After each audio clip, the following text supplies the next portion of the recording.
दृष्टिबाधा शिक्षण, दृष्टिबाधार्थ शिक्षक प्रशिक्षण पाठ्यक्रमों के लिए उपयोगी पुस्तक। All India federation of the blind, Rohini, Delhi.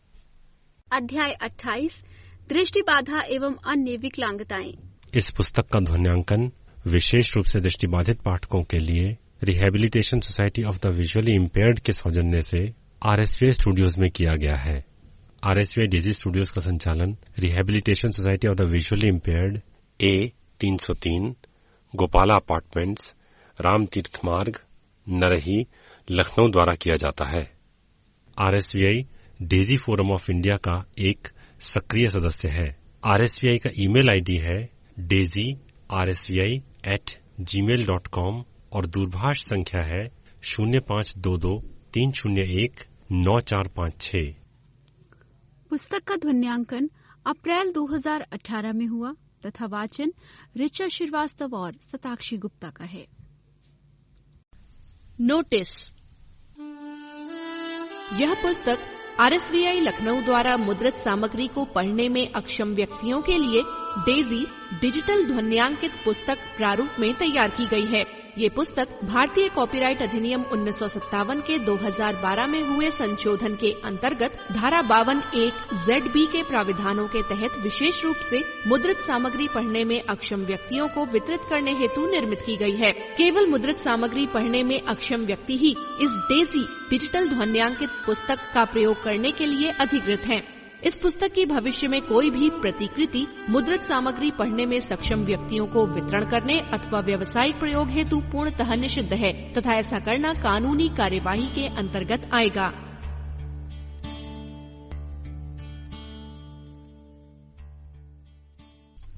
पृष्ठ 386, अध्याय 28, दृष्टिबाधा एवं अन्य विकलांगताएं।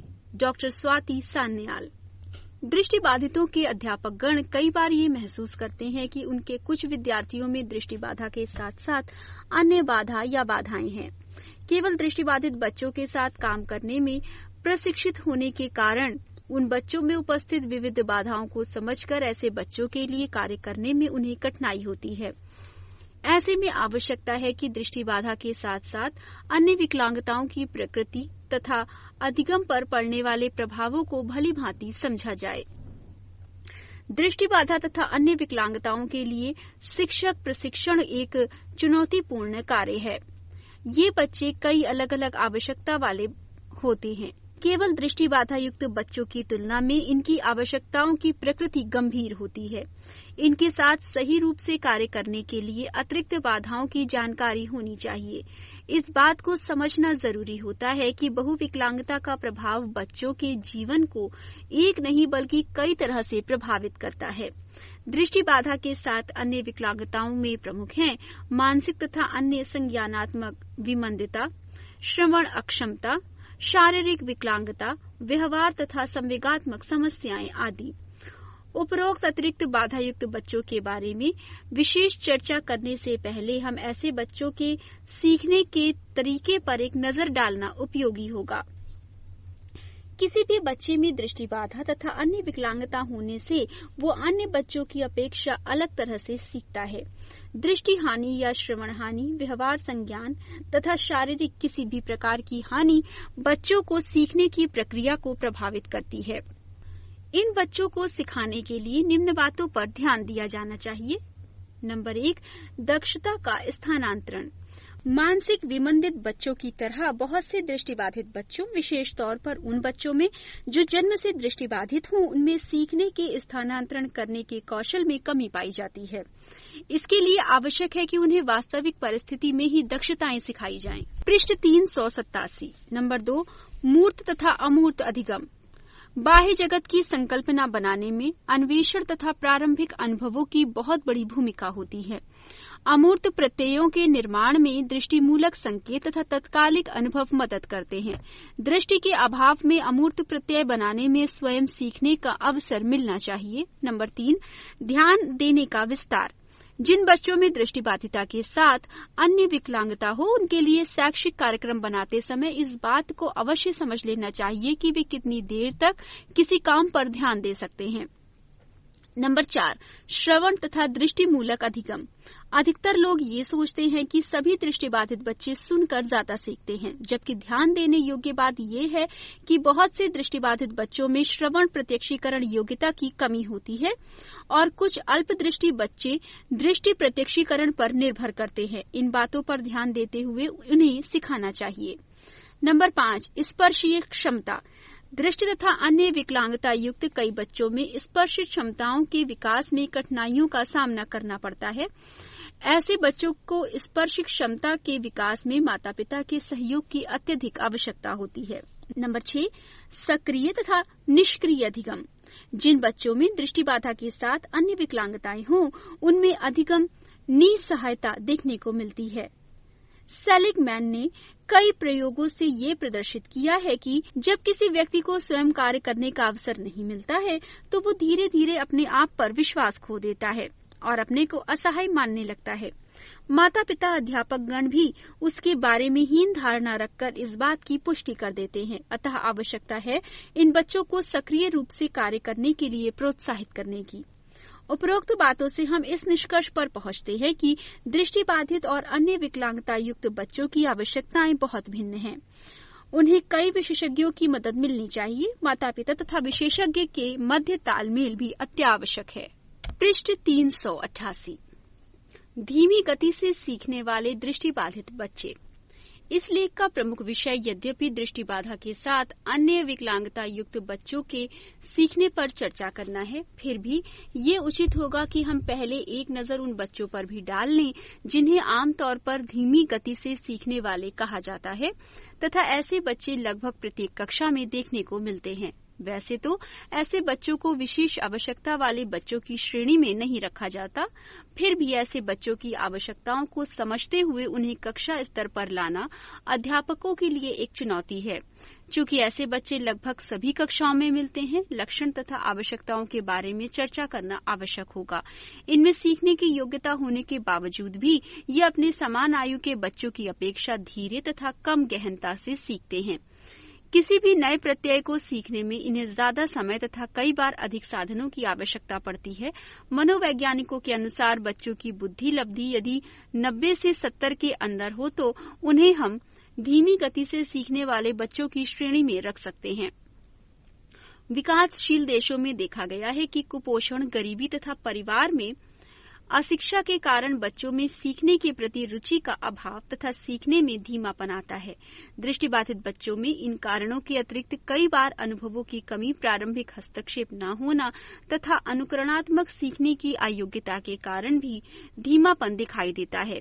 ग्रामीण क्षेत्रों से आने वाले तथा आवासीय विद्यालयों में अधिक आयु में प्रवेश लेने वाले बच्चों में भी प्रारंभिक समय पर सीखने में कठिनाई नजर आती है। अगर समय तथा सही प्रशिक्षण मिलने से धीमापन कम होने लगता है तो उन बच्चों को धीमी गति से सीखने वाला कहना अनुचित होगा।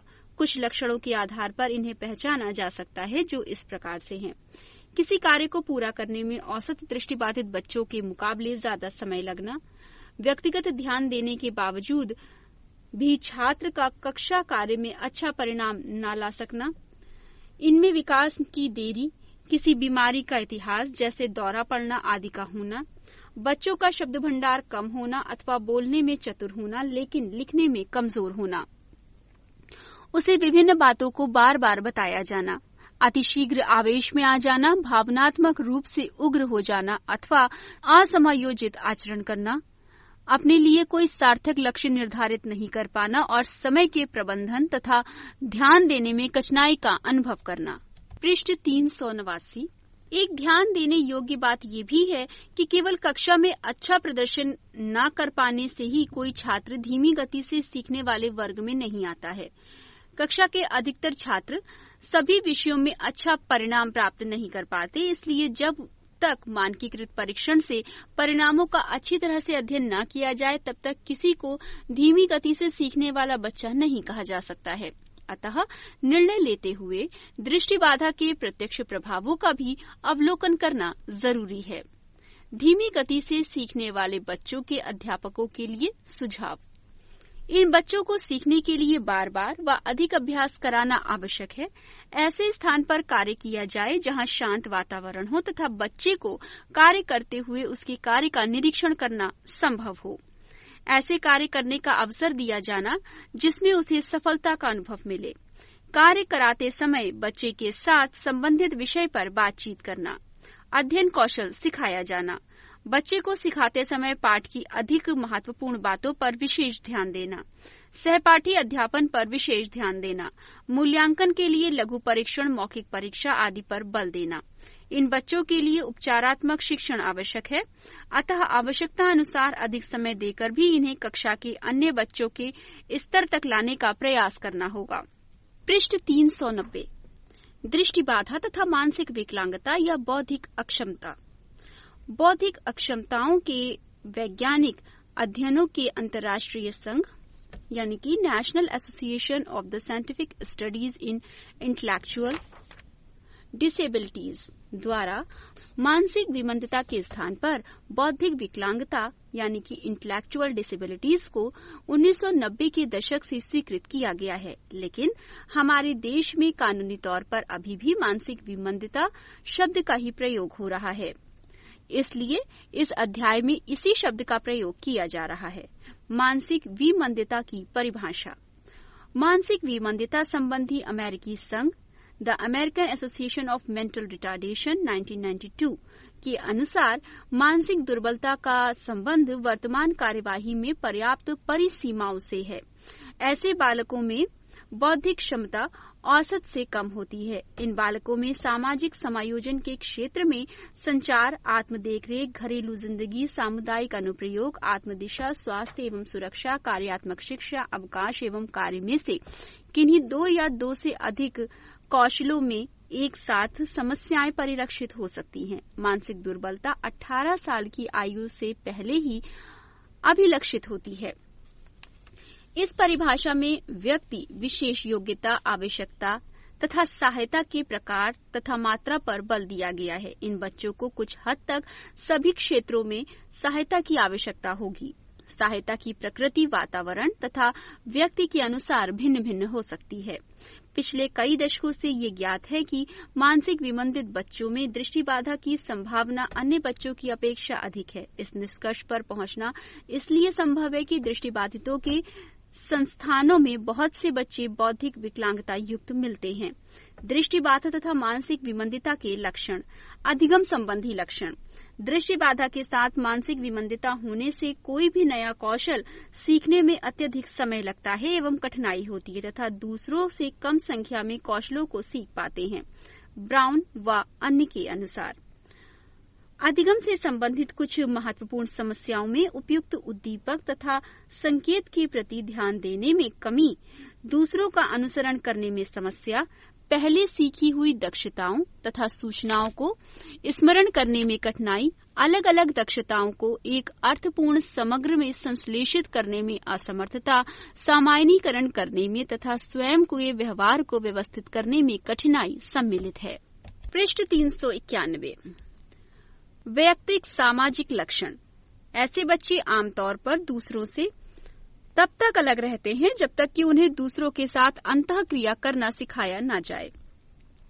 ऐसे बच्चों में प्रायः पुनरावृत्तिमूलक व्यवहार, स्वयं को आघात पहुंचाने वाले व्यवहार अथवा आक्रमणात्मक व्यवहार देखने को मिलते हैं। अनुसंधान से ये स्पष्ट हुआ है कि ऐसे व्यवहार के पीछे संप्रेषण करने का उनका प्रयास रहता है, अतः इन आचरणों पर विशेष ध्यान दिया जाना चाहिए। दृष्टिबाधिता तथा मानसिक विमंदित बच्चों के साथ कार्य करने के लिए इन लक्षणों को ध्यान में रखना आवश्यक है तथा इन लक्षणों के आधार पर ऐसे बच्चों की पहचान करना संभव है। इसके अलावा इन बच्चों के लिए किसी भी कार्यक्रम को लागू करते समय कुछ अन्य बातों पर ध्यान दिया जाना चाहिए जो निम्न प्रकार हैं।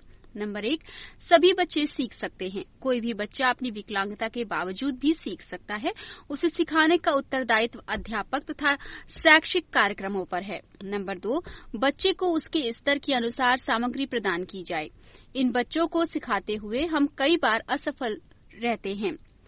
इसके पीछे कारण यह होता है कि हम बच्चों के स्तर के अनुसार सामग्री प्रस्तुत नहीं करते। इससे बच्चों तथा अध्यापक दोनों में ही निराशा उत्पन्न होती है, जिससे बचना चाहिए। नंबर 3, सरल कार्यों में भी बहुत सी उपक्रियाएं सम्मिलित हो सकती हैं।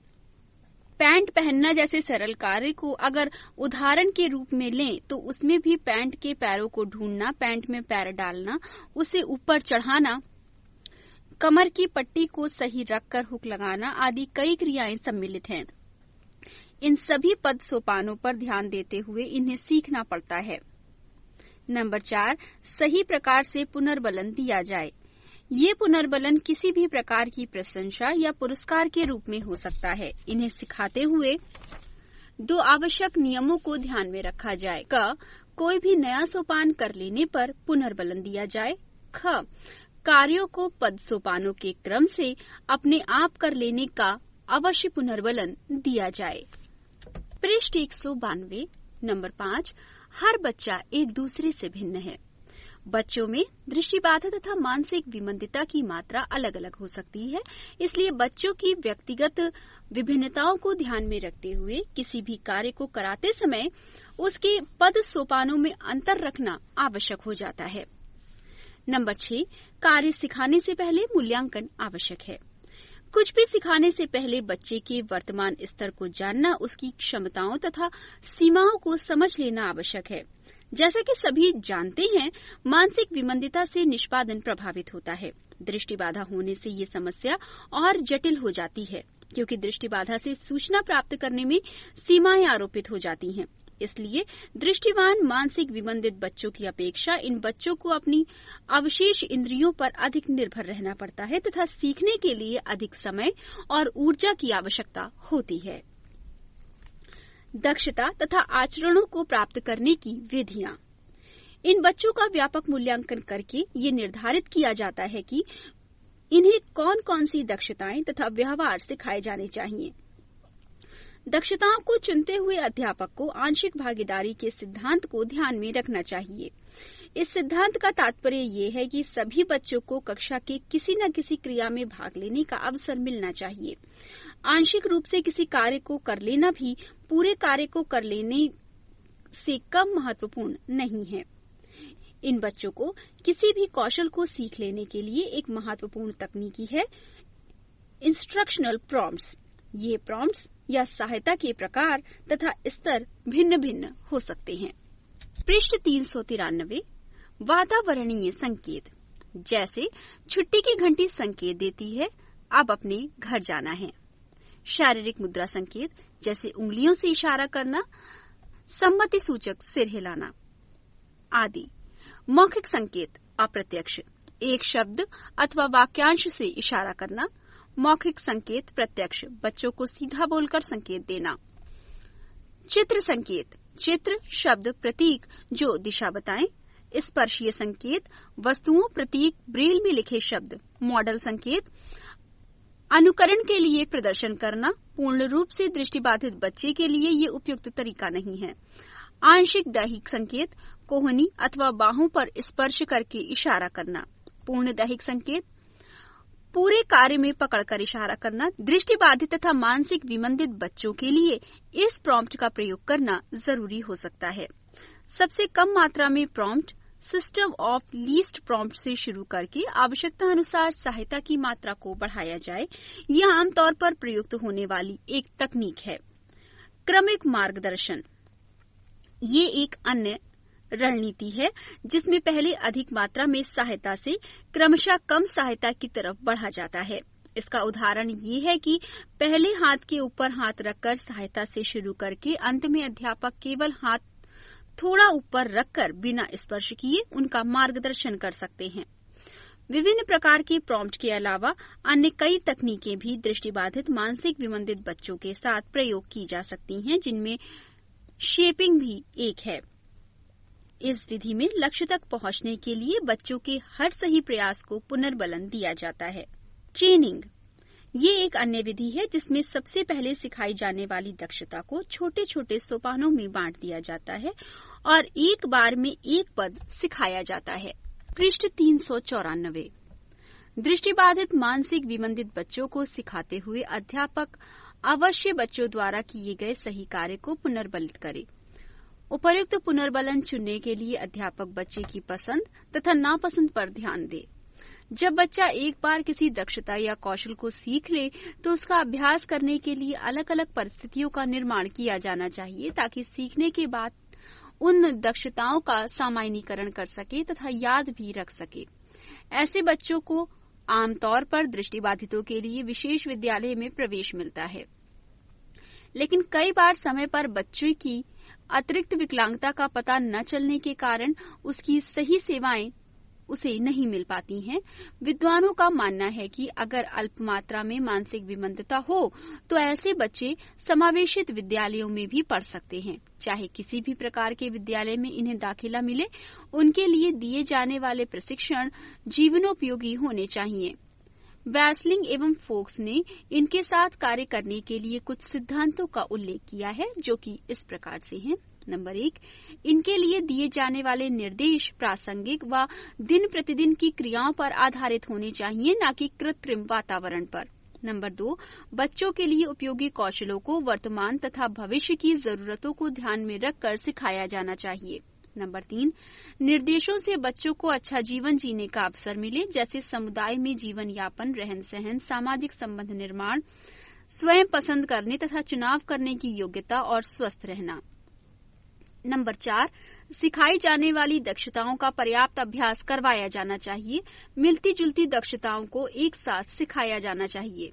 नंबर 5, विभिन्न अवसरों पर विभिन्न अध्यापकों द्वारा अनेक प्रकार की सामग्री का उपयोग करते हुए समुचित निर्देश दिए जाने चाहिए। इससे सामान्यीकरण करने की योग्यता भी बढ़ेगी।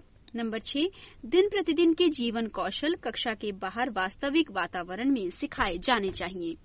पृष्ठ 395, पाठ्यक्रम अनुकूलन।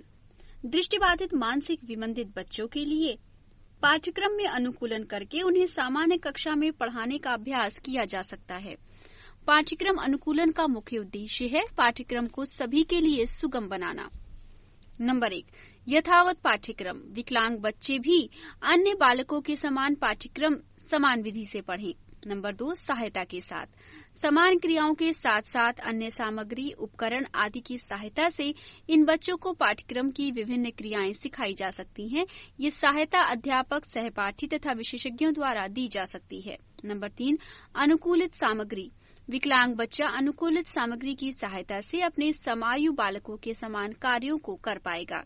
नंबर 4, बहुस्तरीय पाठ्यक्रम। सामान्य विषयों में अलग अलग स्तर पर कार्य करने के अवसर दिए जाएं। नंबर 5, समान पाठ्यक्रम, अलग उद्देश्य।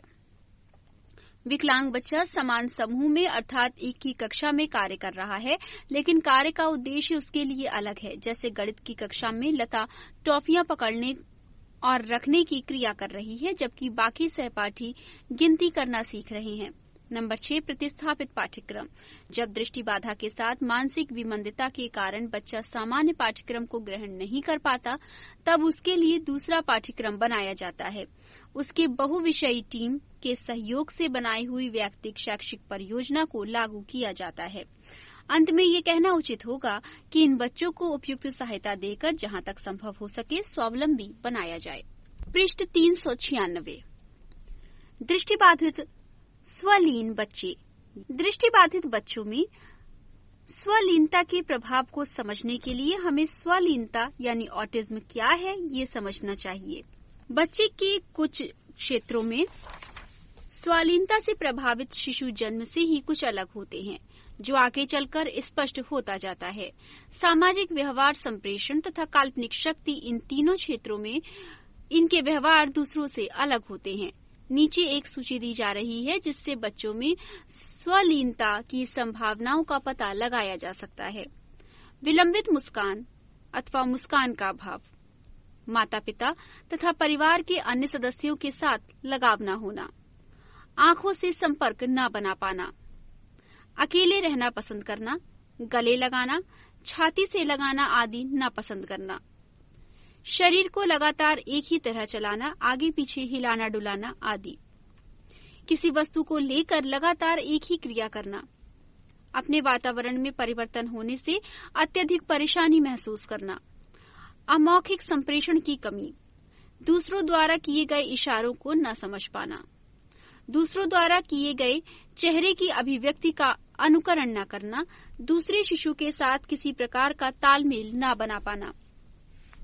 दृष्टिबाधितों के अध्यापक इस बात से जरूर सहमत होंगे कि उपरोक्त लक्षणों में से बहुत से लक्षण दृष्टिबाधित बच्चों में देखने को मिलते हैं। इसलिए दृष्टिबाधितों में स्वलीनता जैसी विकलांगता का पता लगाना कठिन कार्य है।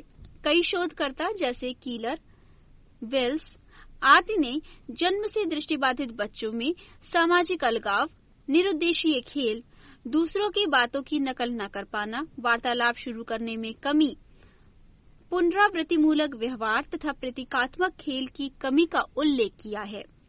वैसे तो दृष्टिबाधिता व स्वलीनता अथवा सामाजिक संपर्क के साथ जुड़ी समस्याओं के मध्य कोई आंतरिक संबंध नहीं है, फिर भी कई शोध कार्यों में दृष्टिबाधितों में इस समस्या की अधिकता के बारे में बताया गया है।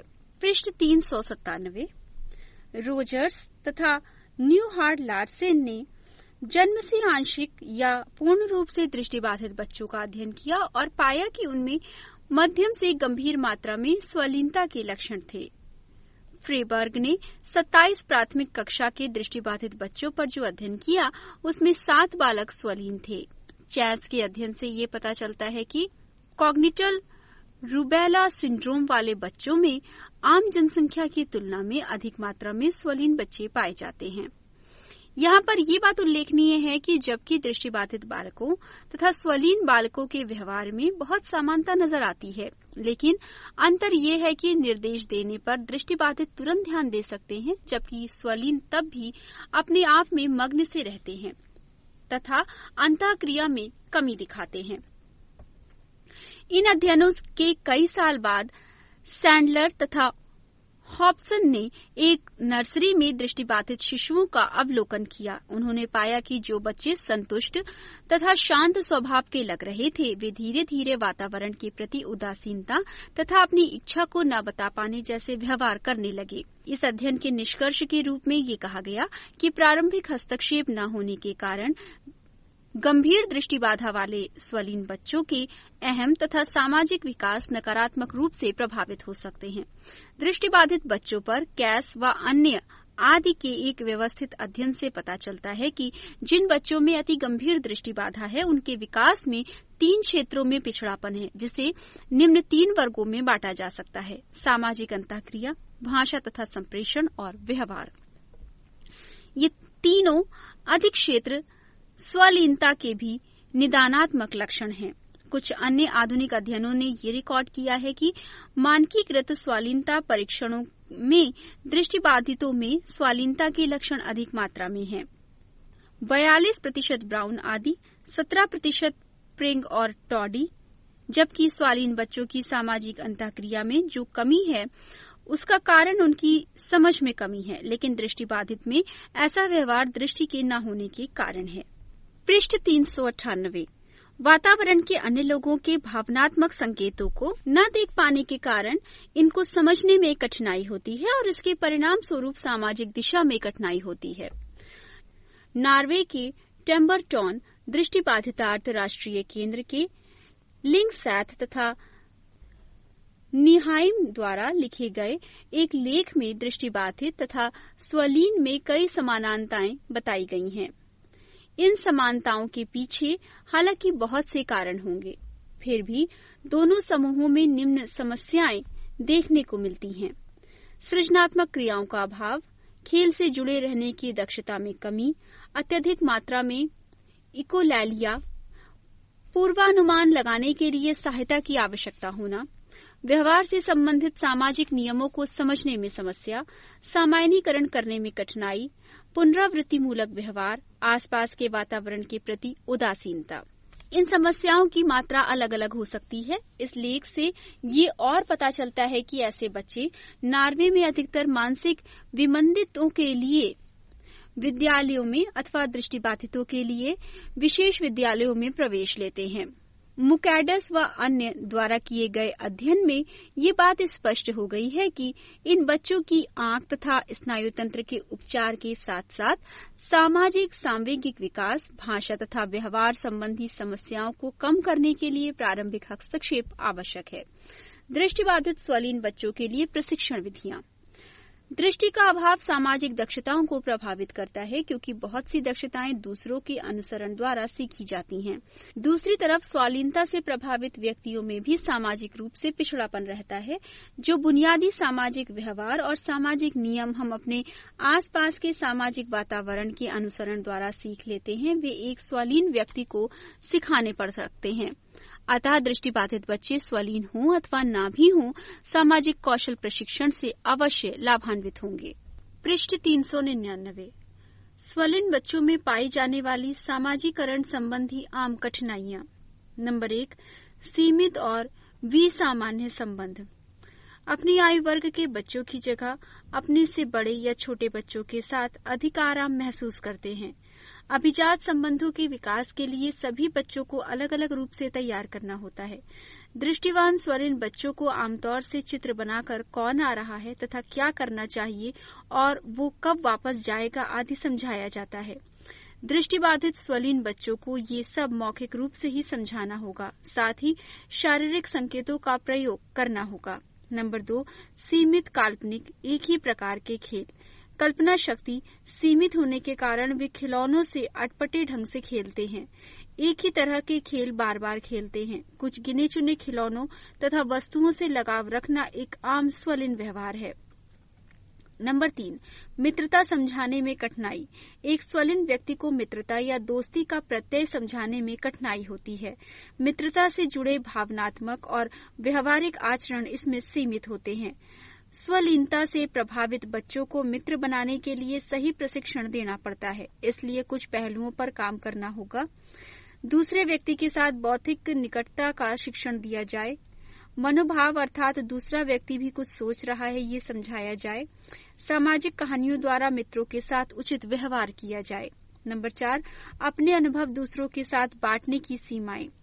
दृष्टिबाधित स्वलीन बच्चों की दृष्टि के अभाव के कारण जो बुनियादी सीमाएं आरोपित होती हैं, इस बारे में विद्यालय के सभी सदस्य, विशेषतः अन्य बच्चों तथा अध्यापकों को विशद जानकारी देनी होगी।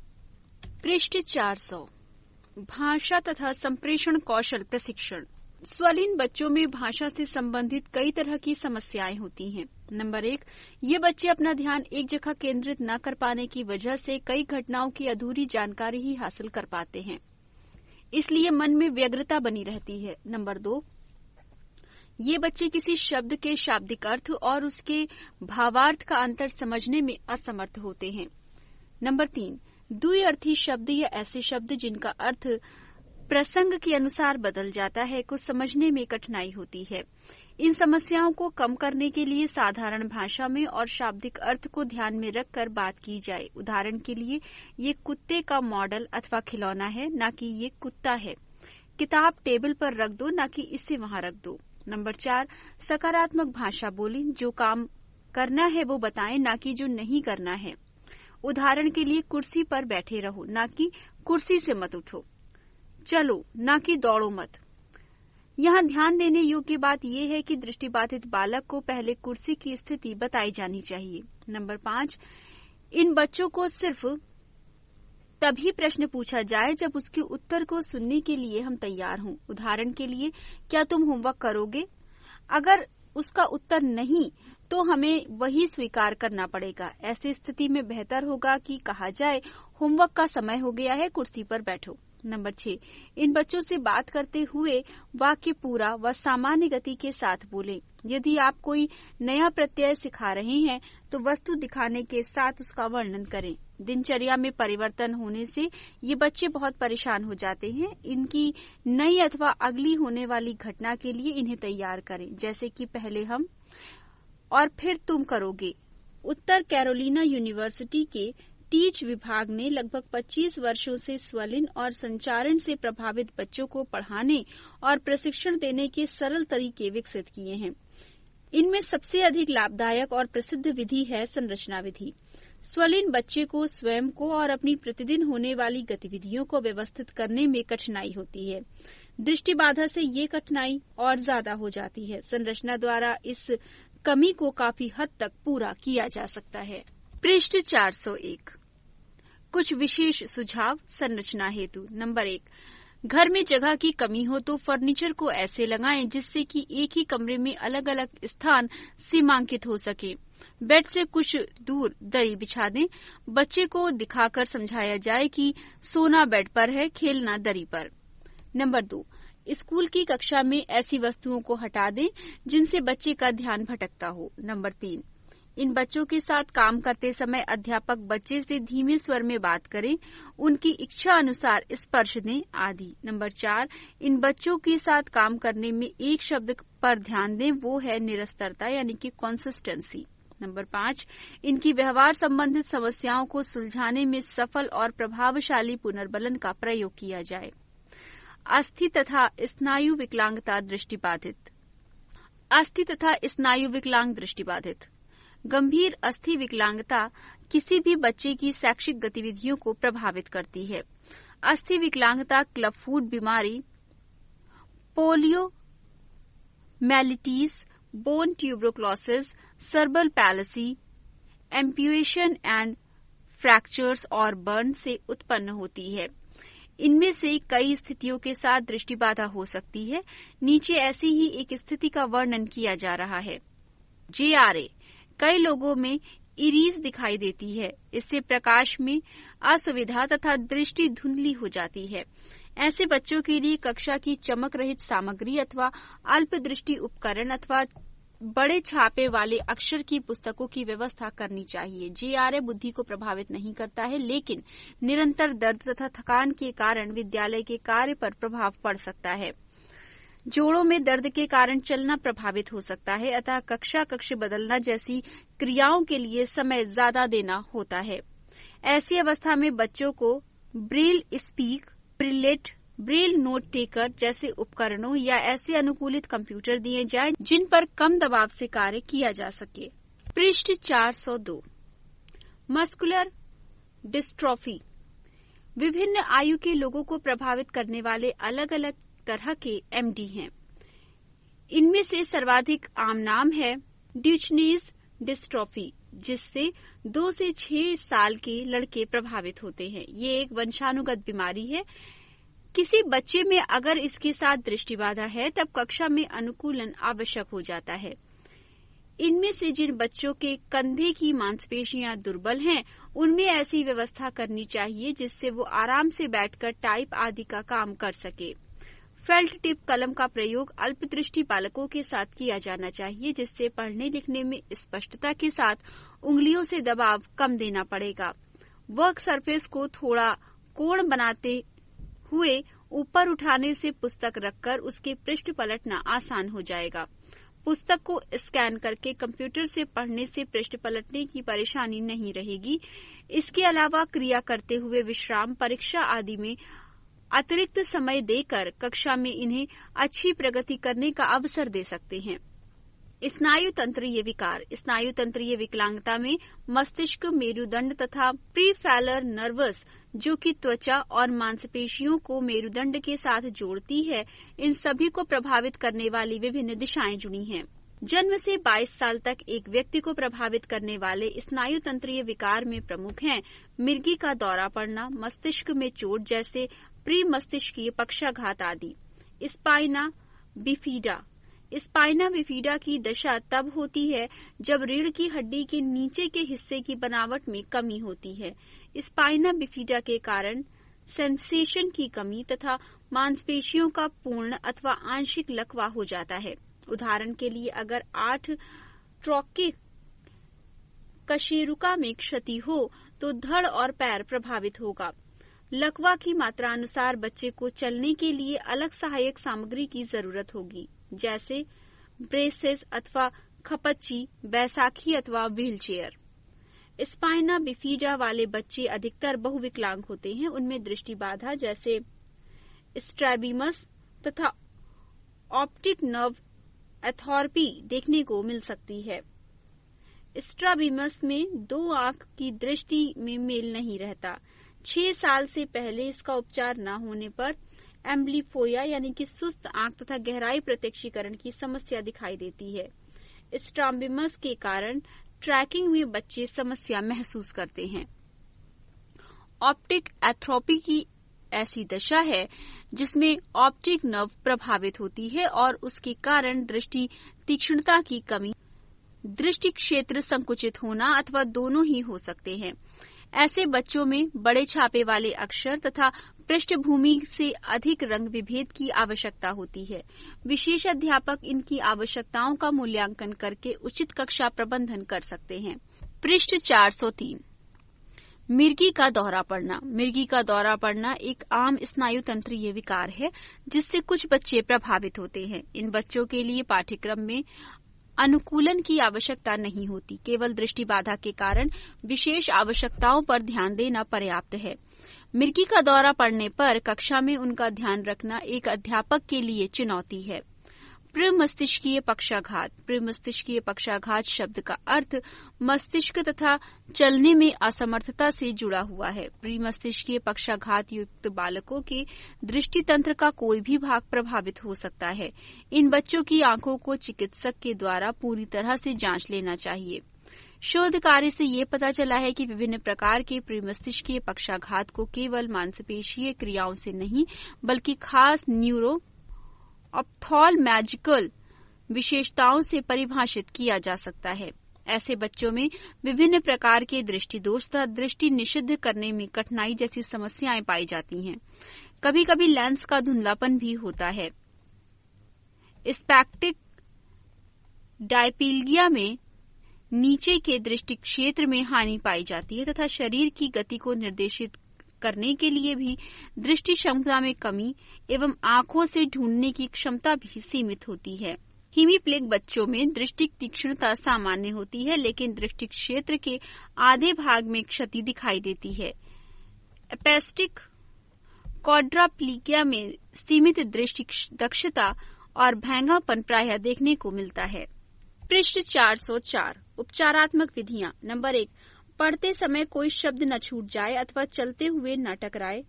इसके लिए दृष्टि को सही दिशा में घुमाया जाना सीखना चाहिए। नंबर 2, एक अध्यापक को इन बच्चों को स्कैन करना सिखाना चाहिए तथा आवश्यकता पड़ने पर कई बार दृष्टिगत वस्तुओं को बच्चों के दृष्टि क्षेत्र के अंदर ही रखकर देखना चाहिए। नंबर 3, स्पेक्टिक बच्चों में दृष्टि दोष को यदि चश्मे से सुधारना संभव न हो तो अपरिवर्तक लेंस या सीसीटीवी का उपयोग करना चाहिए। नंबर 4, इन बच्चों में यदि स्पर्शी क्षमता का विकास संभव न हो तो अध्यापक को उसके लिए कोई अन्य विकल्प चुनना होगा, जैसे ब्रेल की जगह ऑडियो टेप का प्रयोग आदि। नंबर 5, जब वाणी तथा भाषा में कठिनाई हो तब कई प्रकार की संचार तकनीक का कक्षा में प्रयोग किया जा सकता है। बालक की दृष्टि हानि की मात्रा के ऊपर ये निर्भर करता है कि उसके लिए कैसा संचार बोर्ड तैयार किया जाए। जैसे कम दृष्टि तीक्ष्णता वाले बच्चों के लिए बड़े प्रिंट एवं रंग विभेद पर ध्यान दिया जाए। नंबर 6, दिन प्रतिदिन की क्रिया सीखने में दृष्टिबाधित प्री-मस्तिष्कीय पक्षाघात वाले बच्चों को कठिनाई हो सकती है, इसलिए ऑक्यूपेशनल थेरेपिस्ट एवं विशेष रूप से प्रशिक्षित अध्यापकों की आवश्यकता होगी। प्री-मस्तिष्कीय पक्षाघात वाले बच्चों की संपूर्ण विकलांगता पर दृष्टिबाधा एक महत्वपूर्ण प्रभाव डालती है। इनकी शारीरिक एवं मानसिक समस्याओं के कारण मूल्यांकन करना कठिन हो जाता है, इसलिए इनकी दृष्टि की सही जांच कई बार नहीं हो पाती है। कई बार इनकी दशा में कोई खास परिवर्तन होने की उम्मीद कम रखी जाती है, इसलिए मूल्यांकन भी नहीं करवाया जाता है। लेकिन आंखों की विस्तृत जांच इनके लिए आवश्यक है, क्योंकि इन बच्चों के लिए बनाए गए अधिकतर कार्यक्रमों का आधार दृष्टि उद्दीपन है। अतः इन बच्चों के साथ कार्य करते समय मल्टी डिसिप्लिनरी उपागम के तहत दृष्टि मूल्यांकन किया जाए। पृष्ठ 405।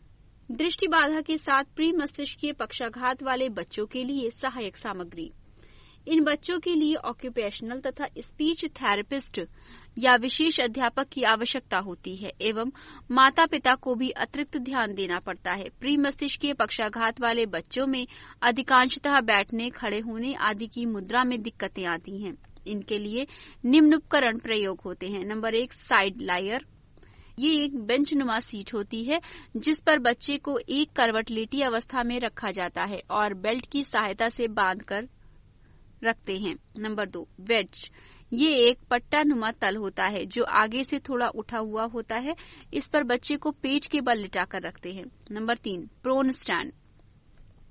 ये भी एक समतल पट्टा होता है। इस पर भी बच्चा पेट के बल लेटता है। Number 4, corner chair. ये एक कुर्सी होती है जिसमें पीठ वाला हिस्सा पूरी बॉडी को 3 ओर से कवर करके रखता है। Number 5, standing table. ये एक ऊंची मेज होती है। इस पर पट्टों की सहायता से बच्चे को बांध कर रखा जाता है। Number 6, for walking. सीपी बच्चों को चलने फिरने के लिए निम्न उपकरण इस्तेमाल होते हैं। वॉकर। ये एक लोहे के पाइप की बनी होती है जिसके बीच में व्यक्ति खड़ा होकर इसके सहारे चल सकता है। वॉकर्स में पहिए भी लगे होते हैं। बैसाखी, व्हीलचेयर। पढ़ने लिखने के लिए उपकरण। पढ़ने लिखने के लिए इन बच्चों को कुछ विशेष मेज और ट्रेस की आवश्यकता होती है एवं कंप्यूटर उपकरण भी काम में लाए जाते हैं। ब्रेल उपकरण। ब्रेल उपकरण की संवेदी क्षमता सीमित होती है तथा गामक क्रिया में कमी एवं शक्तिहीनता के कारण ऐसे बच्चों के लिए ब्रेल लिखने व पढ़ने में अनुकूलन करना होता है।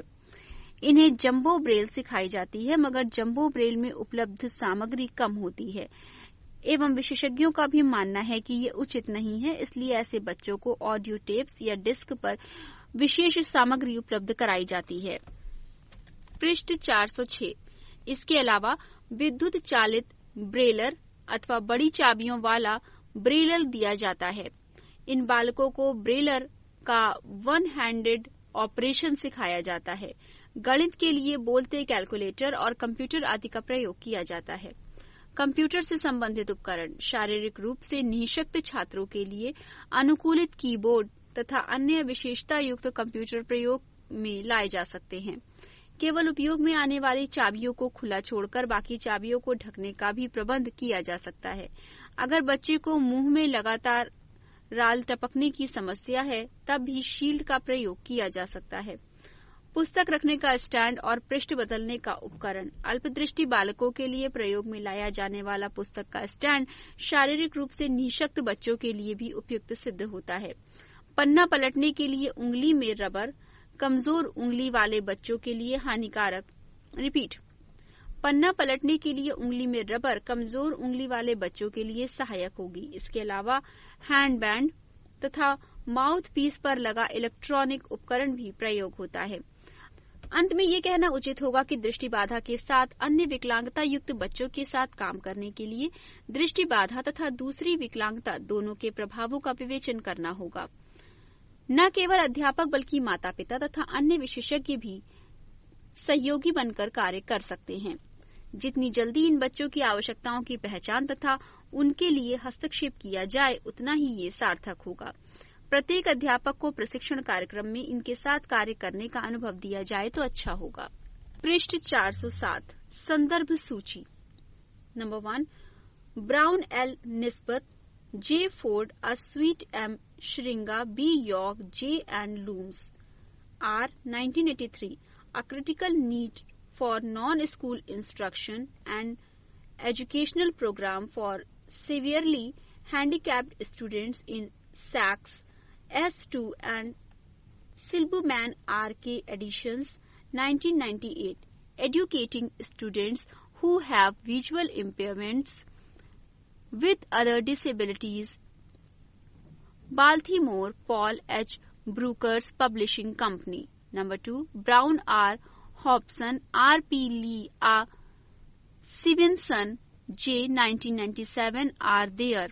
Autistic-like features in congenitally blind children. Journal of Child Psychology and Psychiatry, 38 693 703. Number 3, Cass H. 1998, Visual Impairment and Autism Current questions and future research autism, page number 117 to 138. Number 4, Chess S 1971, Autism in Children with Congenital Rubella in Mucardus et al. 2007 article on autism in visually impaired individuals, psychiatry and clinical neurosciences, 61 39 to 44. Number 5, Dale and Salt A 2011, Social Identity, Autism and Visual Impairment in the Early Years, British Journal of Visual Impairment, 26 pp. 135 to 145. Number C, Feuerberg S, Insights from the Blind,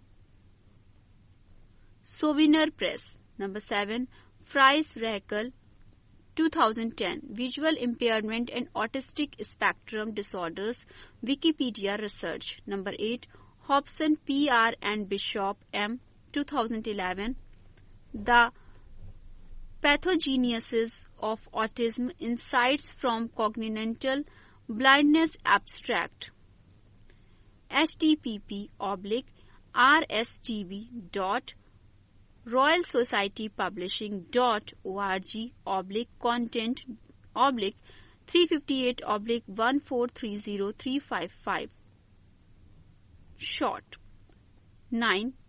Clear WR 1958, Autistic Patterns and Defective Communication in Blind Children with Retinal Fibromyalgia in Dale N. and Salt, 2011.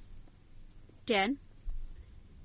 Linguistic, E.J. and Naim M. Autistic Persons with Blindness as an Additional Handicap. Number 11. Muqaddas N.M. ETAL 2007, Autism in Visually Impaired Individuals, Psychiatry and Clinical Neurosciences, 61 pp. 39 to 44. Number 12, Pring L. and Tadic V. 2005, More Than Meets the Eye Blindness, Talent and Autism in Pring L. Edition, Autism and Blindness Research and Reflection, Chapter 4, pp. 50-73, London, Vrug. 13. Rogers J. S. Newhart Larson S. Characteristics of Infantile Autism in 5 Children with Leber's Congenital. Ambrose Dave Medical Child Neural, 31, 598 to 608. Number 14, Sandler A.M. and Hobson P. on Engaging with People in Early Childhood, the Case of Congenital Blindness, Clinical Child Psychology, 6Z 205 to 22.